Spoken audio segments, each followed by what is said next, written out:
Iya, sebenarnya kalau role saya biasanya entrepreneur, investor, content creator, itu 3 hal. Tapi kan selain itu juga as a mother, as a parents, ya kan. Tapi mungkin kalau dari saat ini sih, semuanya masih tetap dijalankan sesuai dengan porsinya. Dalam arti masih tetap as a entrepreneur, kita juga masih tetap mengembangkan bisnis-bisnis baru, mempivot beberapa bisnis-bisnis yang mungkin sebelumnya kita kan 100% offline, cuma gara-gara pandemi kan kita harus beranjak ke arah online dan digital juga. Betul. Terus as a content creator juga kita masih terus memproduce konten-konten positif juga. Jadi masih tetap, ya bersyukur sih masih tetap bisa produktif.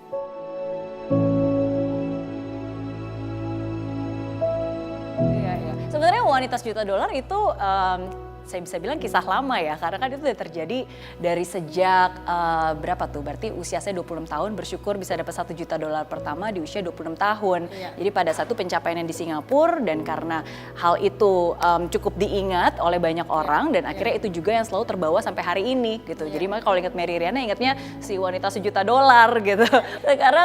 Sekarang mungkin lebih jutaan impact untuk Indonesia lah, itu yang menjadi my life purpose. Of course kalau dibilang waktu kecil cita-citanya apa, nggak pernah kepikiran jadi pengusaha. Cita-citanya jadi insinyur elektro sebenarnya. Terinspirasi sama papa waktu itu kan, insinyur elektro. Terus bukan berasal dari keluarga yang kaya raya sampai kayak konglomerat, itu juga enggak. Dulu papa kerja sama orang, kerja di perusahaan internasional, dan penghasilan kita cukup, maksudnya ya cukup lah ya, keluarga sederhana gitu. Cuma yang terjadi ketika papa memutuskan untuk bekerja di pekerjaannya, berhenti dari pekerjaannya dan menjadi entrepreneur waktu itu, nah justru disitulah ketika beranjak ke bisnis, disitulah kami dari keluarga merasakan penurunan dari segi finansial.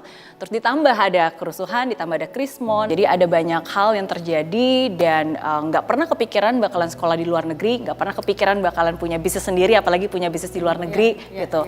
Ya tapi disitulah satu hal yang saya percaya dari hidup, ya kadang kita nggak tahu apa yang akan hidup berikan kepada kita kan, yang awalnya terlihat seperti sebuah musibah gitu, tapi ternyata ya itu caranya dia gitu untuk bisa membawa kita ke satu tempat yang berbeda gitu, yang menjadi jalan hidup kita. Nah jadi titik baliknya itu ketika saya usia masih 18 tahun, baru lulus SMA, ada kerusuhan, ada krismon, ya terpaksa akhirnya saya merantau ke Singapura sendiri, karena kan nggak ada perencanaan, tapi karena kebetulan ada kesempatan dan ternyata dari nilai saya cukup baik, jadi saya melanjutkan kuliah saya di Singapura gitu. Nah tapi karena nggak pernah dipersiapkan dan orang tua juga bukan dari keluarga yang memang punya dana untuk bisa kirim ke luar negeri, malah lagi down gitu kan. Nah jadi akhirnya udah harus hutang, mengambil pinjaman, hutang dengan pemerintah Singapura gitu. Dan akhirnya udah singkat cerita, saya merantau di sana, hidup dengan keterbatasan.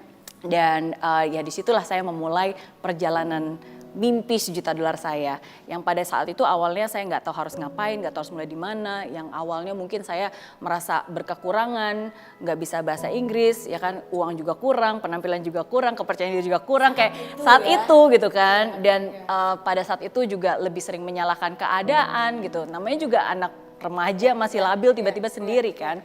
Nah tapi disitulah ya saya merasa Tuhan masih menolong saya, mengingatkan saya akan arti hidup yang sesungguhnya, bahwa saya mampu, saya bisa. Dan di situ akhirnya saya mengubah, kalau sebelumnya saya ngeliat kiri kanan, ngeliat keadaan, saya mencoba untuk melihat ke depan, berani bermimpi besar. Saya percaya bahwa masa depan saya jauh lebih baik daripada keadaan saya.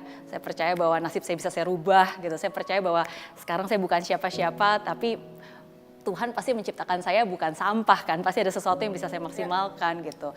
Nah jadi berawal dari ulang tahun ke-20, saya punya mimpi dan saya buat target, pokoknya sebelum saya ulang tahun ke-30, saya harus sudah punya kebebasan finansial, bayar hutang, jadi orang sukses, jadi orang berhasil gitu. Dan saya janji, pokoknya kalau saya balik ke Indonesia, saya harus kembali jadi orang yang sukses gitu.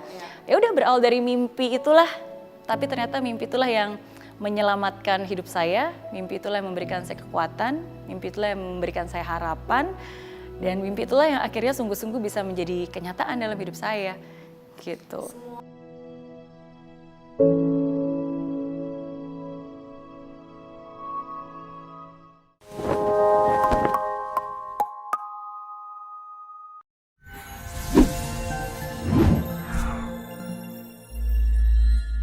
aplikasi Mary Riana tersedia lengkap video-video YouTube terbaru saya, artikel yang up to date, quotes inspirasi, koleksi merchandise, workshop dan seminar yang bisa kamu dapatkan free dan download sekarang juga gratis.